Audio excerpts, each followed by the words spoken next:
School districts in states like Oregon, New Mexico, Tennessee, and Georgia reported SRO shortages this year.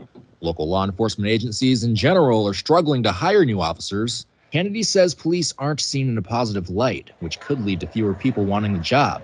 Superintendent Ross doesn't see a solution in the near future. If I have to go with private security, if I have to go with soldiers, I want to do whatever it takes. School shootings are so bad around the country. Many folks that don't want to do anything about our gun problem are proposing that we have more officers on campus because, you know, a good guy with a gun will stop a bad guy with a gun. Somebody from the NRA said that once because he's trying to sell more guns. But as you saw there, that one particular administrator was saying, I bring Army guys in here. They're so concerned about it.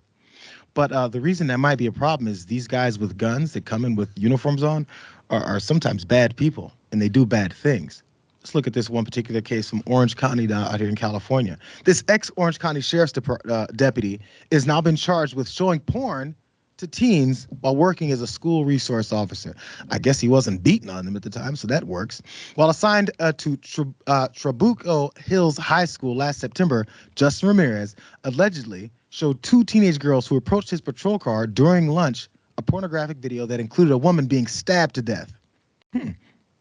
He's also accused of showing the teens another video that included graphic drug use. Guess the good guy with a gun is trying to groom some 15 and 16-year-old girls. So when the victim's mother, one of the victim's mother called to complain, the police found another way to make it even worse. The alleged victim's mother called sheriff's deputies to complain and asked them not to send over the deputy who showed the teens the pornography, which I would assume you wouldn't have to ask. Ramirez was then dispatched to the call, and the woman didn't even know that he was the one who allegedly showed the teens the porn, is what their attorney then said. She poured her heart out to that guy, the guy who showed her kid the porn. And now the officer's been charged, and he faces up to a year in prison, and they're going to replace him with someone else and act like it was just one bad apple, Mondale. Listen. This is not an Apple problem. This is a culture problem. And the fact that they sent the officer that's being complained about to that house, that whoever did that dispatch, the chief, everybody needs to be questioned. This is absolutely disgusting on so many levels. Also, this principal or whoever the superintendent was talking about if you have to have Army men at a school, how about you take that money and pay these teachers what they deserve? There was a time where police officers were not a part of people's daily school. Police officers don't make schools safer. Reports show that time again. You're not safer because there's somebody in a uniform with a gun in your school. And actually what you do is you actually add an extra link in that chain for what? School to prison pipeline, especially for Black and brown kids. It is not an end of a world that we can't get police officers in school. It's a great thing. Take that money and invest it in other programs and better teachers. This is absolutely, this is indicative. This is not a bad Apple situation. It's a bad setup.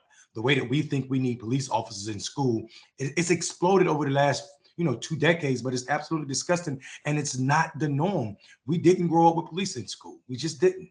It's many people's argument may be, you guys need to stop bringing down the morale of police officers because then they don't want to do these jobs or it's hard to recruit them. That's why they had this shortage for officers to be there. And they're like, it must be all the demonization from all these libs. Maybe they have to keep getting snatched out for abuse and showing sexually explicit images to children as we talk about protecting the children and talking about groomers. It's almost like they don't mean a damn thing they say.